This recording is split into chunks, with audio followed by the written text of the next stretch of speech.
कहानी की शुरुआत होती है साल 2005 में। हम डेविड को देखते हैं, एक 22 साल का लड़का जो मायामी में रहता है और साथ साथ एक मसाज कंपनी के लिए काम करता है। लेकिन डेविड अब बुढ़े अमीर लोगों को छूकर पैसे कमाने से बोर होने लग गया था। डेविड ने अपनी पढ़ाई कॉलेज के एक सेमेस्टर के बाद ही छोड़ दी थी, जिसके बाद उसका अपने माँ बाप के साथ झगड़ा हो गया। इससे पहले भी डेविड अलग अलग 6 नौकरियों से निकाला जा चुका था और कुछ नौकरियां उसने अपनी मर्जी से भी छोड़ दी थी, इसीलिए उसके पास अब ज्यादा ऑप्शन भी नहीं बचे थे। डेविड ने अपनी पूरी जिंदगी की जमा पूंजी से कुछ चद्दरें खरीदी और उन्हें ओल्ड एज होम्स के अंदर बेचने चला गया। लेकिन वहाँ भी बात नहीं बनी, क्योंकि ओल्ड एज होम के मालिक को असल में बुजुर्गों को आराम देने में कोई दिलचस्पी थी ही नहीं। एक शाम वो किसी पार्टी के दौरान अपने स्कूल के सबसे अच्छे दोस्त एफ्रियम से मिला। सालों से उसकी एफ्रियम से बात तक नहीं हुई थी। एफ्रियम एलए में अपने चाचा के साथ रहता था और हथियारों का बिजनेस करता था, लेकिन फिर उसके चाचा ने उसके कुछ पैसे मार लिए। इसलिए एफ्रियम ने अपने चाचा का घर छोड़ दिया और मायामी आकर खुद का बिजनेस शुरू करने का फैसला किया, जिसका नाम था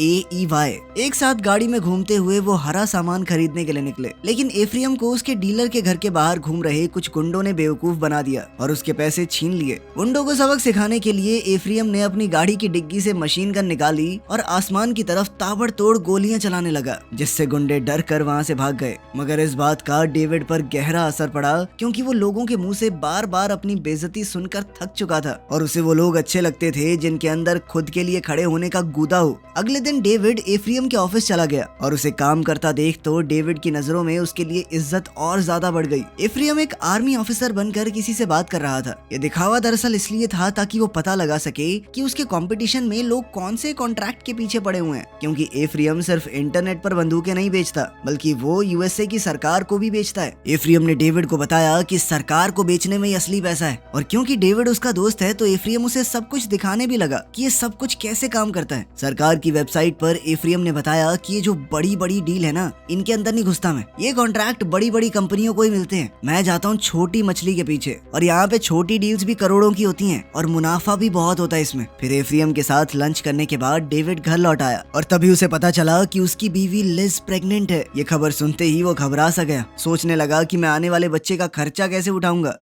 इसके बाद जब डेविड फिर से अपने दोस्त एफ्रियम से मिला तो एफ्रियम ने आगे से कह दिया कि भाई मेरे साथ काम करेगा। डेविड पहले तो सोचने लगा कि यार इस बिजनेस से तो थोड़ा दूर ही रहना चाहिए, मैं नहीं चाहता मेरी वजह से किसी की जान चली जाए। लेकिन एफ्रियम ने उसे अपनी मीठी मीठी बातों में फंसाकर मना लिया और किसी तरह ये यकीन दिलाया कि हमारा ये काम करना किसी जंग को बढ़ावा देना थोड़ी है, और डेविड उसकी बातें मान भी गया। फिर घर जाकर डेविड ने लिज को झूठ बोल दिया कि हम आर्मी को बेडशीट बेचने वाले हैं। इसलिए लिज डेविड के इस नए काम से पूरी तरह खुश हो गई। अगले 6 हफ्तों तक डेविड हथियारों के बिजनेस के बारे में सब कुछ सीखने लगा। डेविड ने सरकार की वेबसाइट पर नजरअंदाज की हुई अच्छी डील्स भी ढूंढी और ईस्टर्न यूरोप में जो लोग हथियार बनाते हैं उनसे बात करने लगा। इस तरह के लोगों को वॉर डॉग्स कहा जाता है, जो जंग के जरिए पैसे कमाते हैं बिना किसी भी मैदान जंग में कदम रखे। एफ्रियम का एक छुपा हुआ पार्टनर भी है, राल्फ शत्स्की, जो मायामी में 14 लॉन्ड्री शॉप्स का मालिक है और एक लोकल बिजनेसमैन भी। राल्फ का काम है एफ्रियम को हथियारों के लिए पैसे देना और बदले में कंपनी का 25% हिस्सा है उसके पास। लेकिन राल्फ को जो 25% मिलता है वो असल में उतना है नहीं, क्योंकि वो लोग इससे काफी ज्यादा पैसे कमाते हैं। साथ ही राल्फ एक पक्का जूइश है। उसे लगता था कि एफ्रियम भी उसके जैसा है, वो कभी इजराइल के दुश्मनों को बंदूक नहीं बेचेगा। लेकिन एफ्रियम हर उस इंसान को बेचता था जिसे बंदूक चाहिए, उसे कोई मतलब नहीं था कौन किसकी तरफ है। खैर, जितना ज्यादा समय डेविड इस बिजनेस में बिताने लगा उतना ही बेहतर होता चला गया वो। और तो और उसने हेनरी नाम के एक बहुत बड़े सप्लायर से भी कॉन्टेक्ट कर लिया, जिसे लोग पिछले 20 सालों से हथियारों का सबसे बेस्ट सप्लायर मानते हैं। फिर एक रात बार में थोड़ा ज्यादा पीने के बाद एफ्रियम ने एक गलत लड़की पर लाइन मार दी और लड़की के बॉयफ्रेंड ने एफ्रियम को बढ़िया मुक्का दिया। फिर दोनों एक रेस्टोरेंट में खाना खाने लगे और तभी उन्हें फोन आया कि उन्हें बेरिटा पिस्टल का कॉन्ट्रैक्ट मिल गया है, जिसमें उन्हें बगदाद में इराकी पुलिस को कई हजार बेरिटा पिस्टल सप्लाई करनी होंगी। कुछ दिन बीत जाने के बाद डेविड और लिज डॉक्टर के पास चले गए और अपने बच्चे को अल्ट्रासाउंड के जरिए पहली बार देखने लगे। जल्द ही उन्हें पता चला कि लिज के पेट में लड़की है। लेकिन डेविड की खुशी का पल बीच में ही टूट गया जब डेविड को कैप्टन फिलिप सेंटोस का फोन आया, जो कि एक नए कानून को लेकर बेहद परेशान था। इस नए कानून को लेकर इटली से इराक को होने वाली सारी हथियारों की सप्लाई पर बैन लगा दिया गया और अब बेरिटा पिस्टल्स का इराक पहुंचना नामुमकिन सा हो गया था। डेविड को इस नए कानून के बारे में ठीक से पता नहीं था, लेकिन ये काम उसके लिए जरूरी है, इसीलिए उसने झूठ बोलकर सेंटोस को कहा कि सब कुछ कंट्रोल में है सर, चिंता मत करो। खुशकिस्मती से एफ्रियम ने इस समस्या से निपट निपटने का रास्ता ढूंढ निकाला और कहा कि हम पिस्टल को पहले इटली से जॉर्डन भेजेंगे, क्योंकि वो एक ऐसा देश है जिससे हमारा कोई झगड़ा नहीं है, इसलिए पिस्टल को जॉर्डन से इराक भेजना ज्यादा आसान होगा। ठीक उसी रात डेविड और लिज ने अपने घर पर एक डिनर पार्टी रखी, जहाँ लिज के कुछ दोस्त डेविड को एफ्रियम के बारे में समझाने लगे। उन्होंने उसे बताया कि पैसे चाचा ने नहीं चुराए, बल्कि एफ्रियम ने चाचा से चुराए थे। उन लोगों की बात चल ही रही थी कि तभी एफ्रियम बिना बताए वहाँ पर पहुँच गया। उसने जैसे ही देखा कि यहाँ पर तो पार्टी चल रही है, उसे बहुत बुरा लगा, क्योंकि उसे तो बुलाया नहीं गया पार्टी में। फिर डेविड उसे अलग से ले जाकर बात करने लगा। उसने समझाया कि भाई ये लिज की पार्टी है, उसके दोस्त हैं, मैंने किसी को नहीं बुलाया। तब एफ्रियम ने उसे बताया कि बहुत बड़ी प्रॉब्लम हो गई है भाई, जॉर्डन के कस्टम डिपार्टमेंट ने हमारी बंदूकों को जब्त कर लिया है। दूसरी ओर कैप्टन सेंटोस को भी ये बात पता चल गई थी और वो उन्हें कॉल करके इस घटना पर जवाब मांगने लगा। साथ ही धमकी भी दी कि अगर डिलीवरी नहीं हुई ना तो मैं तुम लोगों को बैन करवा दूंगा सरकार से, ब्लैकलिस्ट हो जाओगे, कभी दोबारा काम नहीं मिलेगा। अब दोनों के सर पर तलवार लटक रही थी तो उन्हें जल्द से जल्द कोई सोल्यूशन निकालना पड़ेगा। उनकी इस बातचीत को लिज ने सुन लिया। वो घबरा गई जब उसे आखिरकार पता चला कि उसका पति हथियारों का डीलर है। उसने गुस्से गुस्से में डेविड से कह दिया कि मुझे तुम्हारे ऊपर भरोसा नहीं है, तुमने झूठ बोला है मुझे। लेकिन बदकिस्मती से डेविड के पास लिज को और कुछ समझाने का टाइम नहीं था, क्योंकि उसे और एफ्रियम को तुरंत जॉर्डन के लिए रवाना होना पड़ेगा। लेकिन वहां पहुंचने पर उन्हें एम्बेसी से कोई मदद नहीं मिली, क्योंकि जिस प्लेन में हथियार थे वो सरकारी रूल्स के हिसाब से तो एक्सपायर हो चुका है। इसीलिए लोकल्स को रिश्वत देकर अपना सामान छुड़वाने के बाद उन्होंने मालबोरो नाम के एक ड्राइवर से सौदा किया। उसे लोग देश का सबसे बेहतरीन स्मगलर मानते हैं। अब मालबोरो को उन्हें इराक तक ले जाना होगा ताकि वो खुद जाकर बंदूकों की डिलीवरी कर सकें। लेकिन डेविड इस सफर की सुरक्षा को लेकर परेशान होने लग गया। लेकिन एफ्रियम ने उसे समझाया कि ये काम जल्दी खत्म हो जाएगा और सुबह तक हम वहाँ पहुँच जाएंगे। ऑनेस्टली चिंता करने की कोई बात है ही नहीं। आधी रात को वो लोग इराकी बॉर्डर पर पहुंचे, जहाँ कुछ सिपाहियों ने उन्हें रोक लिया। लेकिन मालबोरो ने उन्हें बड़ी आसानी से रिश्वत के तौर पर सिगरेट पकड़ाई और कहा कि ट्रक में कुछ जरूरी सामान है, मैं छोटा सा डिलीवरी वाला हूँ, प्लीज जाने दीजिए भैया। ट्रक वहाँ से निकलते ही डेविड और एफ्रियम चैन से सो गए और जब सुबह उनकी आंख खुली तो उन्होंने देखा कि ट्रक एक सुनसान गैस स्टेशन के सामने रुका हुआ है। जब मालबोरो ट्रक में डीजल भर रहा था तो एफ्रियम थोड़ा हल्का होने चला गया। तभी डेविड को लिज का फोन आया और वो उसे कहने लगी कि मैं समझ गई हूँ तुम हमारे परिवार को लेकर कितने परेशान हो, तभी तुमने ये जोखिम भरा काम शुरू किया है ना। देखो 4 पैसे कम कमा लेंगे, तुम इतनी चिंता मत किया करो और मुझे कभी आज के बाद दोबारा झूठ मत बोलना। डेविड उसकी बात मान गया और साथ ही उसने एक और नया झूठ बोल दिया कि मैं अभी तो एक होटल में हूँ। तभी अचानक से उसे कॉल काटना पड़ा, क्योंकि उसने देखा कि हथियार बंद बागियों का एक झुंड उनकी तरफ आ रहा है। इसलिए डेविड ने एफ्रियम से कहा कि जल्दी से ट्रक में चढ़ जा भाई। उसने ट्रक को जल्दी से स्टार्ट किया, लेकिन डीजल कम होने की वजह से ट्रक ज्यादा दूर नहीं जा पाएगा। उनके पास मालबोरो के लिए रुकने का वक्त भी नहीं था, इसीलिए उन्होंने कहा कि दौड़ते हुए जल्दी से आजा। जैसे तैसे मालबोरो भी ट्रक में चढ़ गया और उसने गैस को दोबारा ट्रक में भर दिया। तभी बागियों ने उन पर गोलियां चलाना शुरू कर दिया और एक पल के लिए तीनों को लगा कि आज तो नहीं बच पाएंगे। लेकिन खुशकिस्मती से अमेरिकन आर्मी के अचानक आने की वजह से वो लोग बच गए। फिर आखिरकार वो बिना किसी और दिक्कत के मिलिट्री बेस तक पहुंच ही गए और कैप्टन सेंटोस उन्हें देखकर बहुत खुश हुआ, क्योंकि यहाँ तक पहुँच पाना ऐसा था कि कोई मौत का सफर तय करके आया हो। लेकिन वो लोग यहाँ पर सही सलामत पहुँच गए। फिर सामान के साथ कुछ सेल्फीज लेने के बाद उन्हें पेमेंट मिल गई और फिर कुछ सिपाहियों ने सुरक्षा के साथ उन्हें एयरपोर्ट तक पहुँचा दिया ताकि वो सही सलामत बगदाद से निकल पाए। इस डील ने उन्हें बहुत सारा पैसा तो कमा कर दिया ही, लेकिन साथ साथ उनकी कंपनी का नाम भी मशहूर हो गया। इसीलिए अब उनकी कंपनी और तेजी से आगे बढ़ने लगी। हर महीने उन्हें और ज्यादा पैसे मिलने लगे। उन्होंने 2 एक जैसी दिखने वाली महंगी गाड़ियां खरीदी और फिर एक ही बिल्डिंग में 2 आलीशान घर भी ले लिए। डेविड ने जो चद्दर खरीदी थी ओल्ड एज होम्स में बेचने के लिए, दोनों ने मिलकर उन्हें जला दिया। ये एक तरह से उनका पुरानी जिंदगी को टाटा बाय बाय करने का तरीका था। रैल्फ अपने हिस्से का बढ़ा हुआ पैसा देखकर इतना खुश हुआ कि उसने अपनी इन्वेस्टमेंट की रकम और ज्यादा बढ़ा दी, जिस वजह से उन्हें कंपनी को और बड़ा करने का मौका मिल गया। अब उन्होंने बहुत सारे लोगों को काम पर रख लिया जो नई नई डील्स ढूंढेंगे। इसी बहाने डेविड को अपनी छोटी बच्ची के साथ और ज्यादा वक्त बिताने का मौका मिल जाता। हालांकि दिन ब दिन मिलती तरक्की ने एफ्रियम के शरीर और दिमाग पर बुरा असर डालना शुरू कर दिया। फिर एक रात डेविड को पता चला कि आर्मी ने एक नई डील पोस्ट की है, जो कि बाद में अफगान डील के नाम से मशहूर हो गई। एक बहुत ही बड़ा ऑर्डर जिसमें पागल कर देने वाले आंकड़े शामिल थे, जैसे 10 करोड़ AK-47 की गोलियां, 20 लाख बंदूकें वगैरह वगैरह। ये डील उनके लिए एक जबरदस्त मौका हो सकता था, इसीलिए उन्होंने नेवाडा जाने का फैसला किया। वहाँ पर एक तरह से हथियारों का एक्सपो लगता है। लोग अपने नए नए तरीकों से बनाए हुए हथियारों को दिखाने आते हैं वहाँ पर। लेकिन बदकिस्मती से उनका ये प्लान फेल हो गया। उन्होंने हिसाब लगाया कि चाहे वो जितनी मर्जी बड़ी डील क्यों ना कर ले, फिर भी वो इतनी क्वांटिटी को संभाल नहीं पाएंगे, क्योंकि उनकी कंपनी छोटी है। वो दुनिया भर के इतने सारे अलग अलग हथियार बनाने वालों से कैसे कॉन्ट्रैक्ट कर पाएंगे। बाद में जब डेविड एक कसिनो में पत्ते खेल कर अपनी हार का दुख भुलाने की कोशिश कर रहा था, तभी उसके पास हेनरी जेरार्ड आ गया, जिसे लोग हथियारों के कारोबार का बादशाह समझते हैं। तभी डेविड एफ्रियम को लेने चला गया और दोनों हेनरी से एक रेस्टोरेंट में डिनर पर मिले ताकि इस बेहतरीन डील को लेकर बातचीत कर सकें। हेनरी ने कहा कि मैं इस ऑर्डर को पूरा कर सकता हूं क्योंकि उसके अल्बेनिया में कुछ खास लिंक हैं। एक ऐसा देश जो सालों तक पश्चिमी देशों पर हमला करने की तैयारी करता रहा लेकिन कभी कर ही नहीं पाया। इसीलिए अब उनके पास लाखों ऐसे हथियार हैं जिनका कभी इस्तेमाल ही नहीं हुआ। इसीलिए अब वो उन हथियारों को बेचकर उनसे छुटकारा पाना चाहते हैं। हेनरी ने कहा कि मैं उन हथियारों को सस्ते में दिलवा सकता हूँ क्योंकि वैसे भी अगर ये नहीं बिके तो कबाड़ में जाएंगे। इस डील का पूरा होना किसी सपने के पूरे होने जैसा होगा। इसलिए एफ्रियम ने सोचा कि हेनरी खुद इस डील के लिए आगे क्यों नहीं आ रहा। तभी हेनरी ने बताया कि मेरे ऊपर यूएस गवर्नमेंट ने बहुत सारी सैंक्शन लगा रखी हैं। सरकार को लगता है कि मैं आतंकवादियों से मिला हुआ हूँ। इस बात ने डेविड को थोड़ा डरा दिया क्योंकि वो ऐसे इंसान के साथ काम नहीं करना चाहता। लेकिन एफ्रियम, जिसे बस पैसे दिख रहे थे, वो डेविड को समझाने लगा कि भाई गलत शक भी हो जाता है लोगों के ऊपर, जरूरी थोड़ी है भाई आतंकवादियों से मिला हुआ है। उसकी बातों में आकर आखिरकार डेविड ने भी डील के लिए हाँ कर दी। फिर कुछ दिन बाद दोनों अल्बेनिया के लिए उड़ गए ताकि वो हथियारों को अच्छे से जांच पाएं। वहाँ पर उन्हें बशकिम नाम का एक आदमी ड्राइवर के तौर पर दिया गया। जब वो गोडाउन तक पहुँचे तो उन्होंने गोलियों की काबिलियत को जांचना शुरू किया।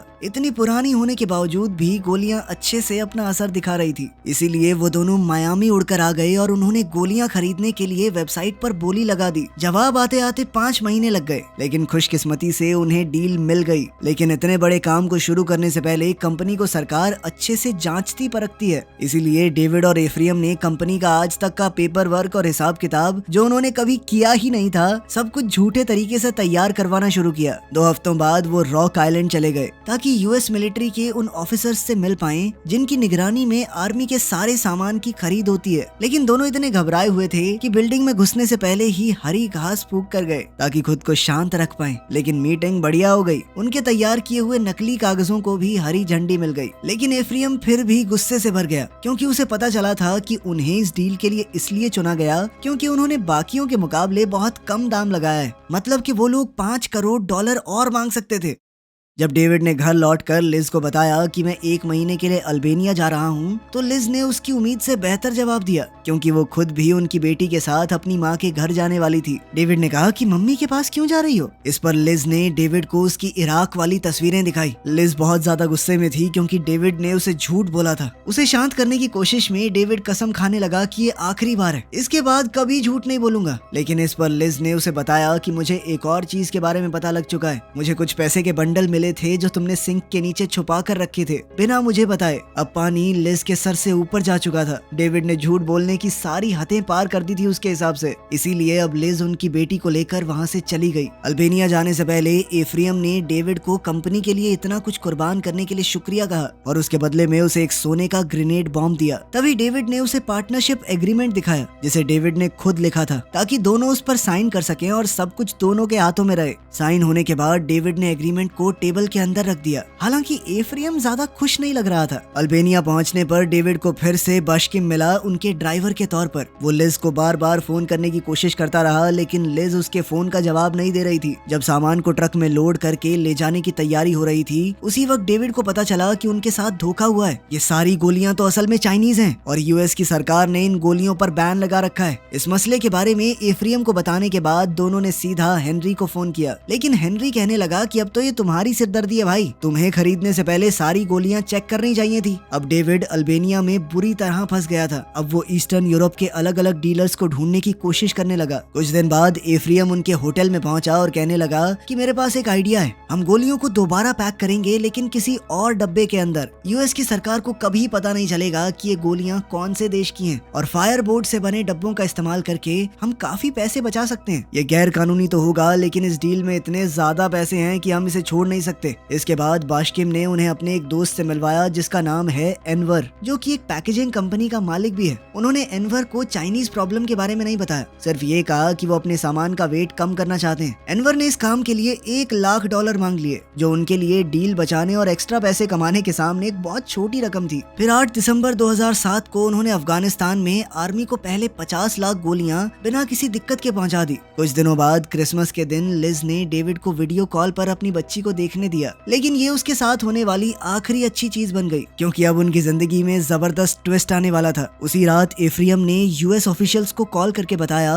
कि हेनरी ने गोलियों को 4 गुना ज्यादा दाम पर आगे बेचा है और अब मैं उसे इस डील से बाहर करना चाहता हूँ, क्योंकि उसका इरादा हमें चूना लगाने का था। डेविड तुरंत उसे रोकने की कोशिश करने लगा, क्योंकि हेनरी ऐसा आदमी नहीं है जिससे पंगा लिया जाए। डेविड ने सोचा कि वैसे भी हम बहुत ज्यादा पैसे कमा रहे हैं, इसलिए एफ्रियम पूरे ऑपरेशन को खतरे में डाल रहा है। डेविड ने कहा कि मैं अल्बेनिया में पूरे परिवार से दूर रहकर मेहनत कर रहा हूँ यहाँ पे, जबकि तू यूएसए में आराम काट रहा है। कभी कभी तो मुझे लगता है कि हम पार्टनर्स हैं ही नहीं, तुम बॉस हो और मैं तुम्हारा नौकर। ये सुनकर एफ्रियम कहने लगा कि भाई मैं तेरी बात समझ गया, मैं प्रॉमिस करता हूँ कुछ नहीं करूंगा। तभी उसने डेविड की टेबल से वो साइन किया हुआ एग्रीमेंट चुरा लिया। साथ ही उसने डेविड से किया हुआ वादा भी नहीं निभाया, क्योंकि कुछ दिन बाद नए साल 2008 की शुरुआत होते ही डेविड को उसके कमरे से किडनैप करके एक सुनसान जगह पर ले जाया गया, जहाँ 2 गुंडे उसे बेरहमी से पीटने लगे। तभी हेनरी ने उसे बंदूक दिखाकर धमकाया और कहा कि तुम दोनों मुझे मेरी ही डील से बाहर निकालना चाहते हो। फिर एक डरे हुए डेविड ने फैसला किया कि वो मायामी वापस चला जाएगा, इसीलिए वो गोडाउन चला गया अपना सामान लेने। वहाँ एनवर ने उसे बताया कि मुझे अभी तक पेमेंट नहीं मिली और मुझे असली वजह भी पता है कि तुम लोग गोलियों को दोबारा पैक क्यों करवाना चाहते हो। एनवर बहुत गुस्से में था, क्योंकि एफ्रियम उसका एक भी फोन नहीं उठा रहा, लेकिन डेविड ने वादा किया कि भाई मुझे यूएस जाने दे, मैं वहाँ जाते ही तेरे पैसे भेज दूंगा, 1 हफ्ते के अंदर अंदर वापस आऊंगा यहाँ पे बाकी का काम करवाने के लिए। लेकिन जैसे ही डेविड टैक्सी में बैठने लगा तो बाशकिम की पत्नी ने उसे रोक लिया और बताया कि मेरा पति गायब हो गया है और किसी ने भी बाशकिम के बारे में कुछ नहीं सुना, उसकी लाश भी नहीं मिली आज तक। ये सब देखकर तो डेविड ने फैसला कर लिया कि बस एक बार निकल जाऊं यहाँ से, कभी वापस नहीं आने वाला। मायामी पहुंचते ही वो सबसे पहले लिज से मिला और उसके सामने कंपनी के लिए किए हुए हर गैर कानूनी काम को कबूल किया। और जब डेविड ने कहा कि मैं हथियारों का काम छोड़ दूंगा, फिर से मसाज वाला बन जाऊंगा, तो लिज ने उसे अपना लिया। इसके बाद डेविड एफ्रियम से मिलने गया ये बताने के लिए कि मैं इस काम को छोड़ने का फैसला कर चुका हूँ। एफ्रियम को लगा मानो डेविड उसे धोखा दे रहा है और उसने पैसे देने से मना कर दिया। फिर डेविड ने उसे धमकी दी कि अगर 2 हफ्तों में पैसे नहीं मिले मेरे, तो मैं वकील को तुम्हारे पास भेज दूंगा। लेकिन एफ्रियम को इस बात से जरा भी फर्क नहीं पड़ा, क्योंकि उसने साइन किए हुए एग्रीमेंट की इकलौती कॉपी जला दी थी। जब डेविड को ये बात पता चली तो उसने एफ्रियम के दिए हुए सोने के बॉम्ब को अपने और एफ्रियम के ऑफिस के बीच के शीशे पर दे मारा, जिससे काफी हंगामा हो गया और फिर डेविड वहाँ से चला गया। 3 महीने बाद डेविड फिर से अपनी मसाज थेरेपिस्ट वाली जिंदगी में लौट आया। एक दोपहर उसके पास रैल्फ आया, जिसने बताया कि एफ्रियम को जो कुछ भी हुआ उसका बेहद अफसोस है और वो सुलह करने के लिए तुमसे मिलना चाहता है। इसके बाद तीनों एक रेस्टोरेंट में मिले। वहाँ एफ्रियम ने माफी मांगते हुए कहा कि मैं तुम्हें 2 करोड़ दे दूंगा। ये सुनकर डेविड को मजाक जैसा लगा,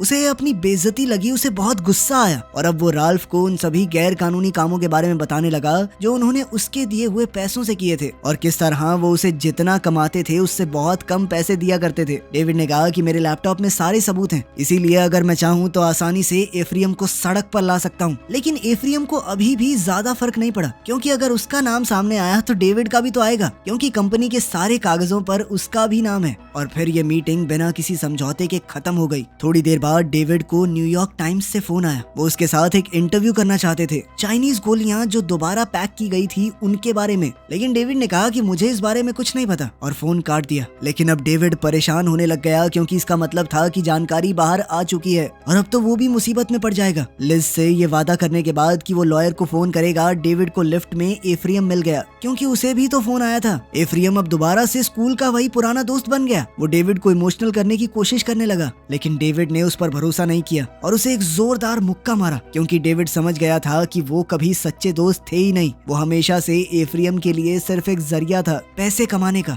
फिर लिफ्ट जैसे ही नीचे पहुंची, उसी समय दोनों को एफबीआई के ऑफिसर्स ने घेर लिया। तुरंत ही दोनों को गिरफ्तार कर लिया गया। इतने सारे गैर कानूनी काम और सरकार से बोले गए झूठ के बावजूद भी जिस गलती ने उन्हें फंसाया था, वो गलती एनवर को पैसे ना देना थी। पैसे न मिलने की वजह से एनवर ने अमेरिका के डिफेंस क्वार्टर को फोन करके उनकी शिकायत कर दी थी। उसी वक्त एफबीआई ने पूरी तरह इन्वेस्टिगेशन शुरू कर दी और उसी दौरान रैल्फ को भी कई दुकानों में से एक में पकड़ लिया गया। वो इतना डर गया कि बिना किसी झिझक के उसने एफबीआई से समझौता कर लिया। रेस्टोरेंट वाली मीटिंग उसका ही प्लान था और उसने पूरी बातचीत रिकॉर्ड करने के लिए माइक्रोफोन पहना हुआ था। उस रिकॉर्डिंग में उनके सभी जुर्म कबूल हो गए। एफ्रियम के ऊपर 70 से ज्यादा गैर कानूनी जुर्म करने का केस चलाया गया। रिकॉर्डिंग के अंदर पता लग रहा था कि एफ्रियम ही असली मास्टरमाइंड है, इसीलिए इसीलिए उसे 4 साल की सजा सुनाई गई। जबकि डेविड ने अपने सारे जुर्म कबूल कर लिए थे, इसीलिए उसे 7 महीने हाउस अरेस्ट पर रखा गया। उन्हें बताया गया कि उनकी कंपनी 2022 तक कोई कॉन्ट्रैक्ट नहीं ले सकती। 7 महीने खुद को बंद रखने के बाद डेविड ने फिर से मसाज थेरेपिस्ट वाला काम शुरू कर दिया और वो हैरान हो गया जब उसका अगला क्लाइंट हेनरी निकला। वो थोड़ा डर रहा था, पर हेनरी ने उसे यकीन दिलाया कि मैं तुझे कुछ नहीं करूंगा, क्योंकि अगर मैं तुझे सच में मारना चाहता तो पहले ही मार देता। हेनरी ने अल्बानिया में जो कुछ भी हुआ उसके लिए माफी मांगी, ये कहते हुए कि उसे गलत जानकारी मिली थी और इस बात के लिए उसने शुक्रिया अदा किया कि डेविड ने FBI की पूछताछ के दौरान उसका नाम नहीं दिया। डेविड के पास हेनरी के लिए भी कुछ सवाल थे। उसने पूछा कि क्या कसिनो टेबल पर हमारा मिलना सिर्फ एक इत्तेफाक था और बाशकिम के साथ क्या हुआ, लेकिन जवाब देने की बजाय हेनरी ने उसे पैसों से भरा हुआ एक सूटकेस लेने को कहा, लेकिन सिर्फ एक शर्त पर कि तुम दोबारा कोई सवाल नहीं पूछोगे। वीडियो पसंद आई तो लाइक कर देना, चैनल को सब्सक्राइब कर लेना। मिलते हैं अगली वीडियो में।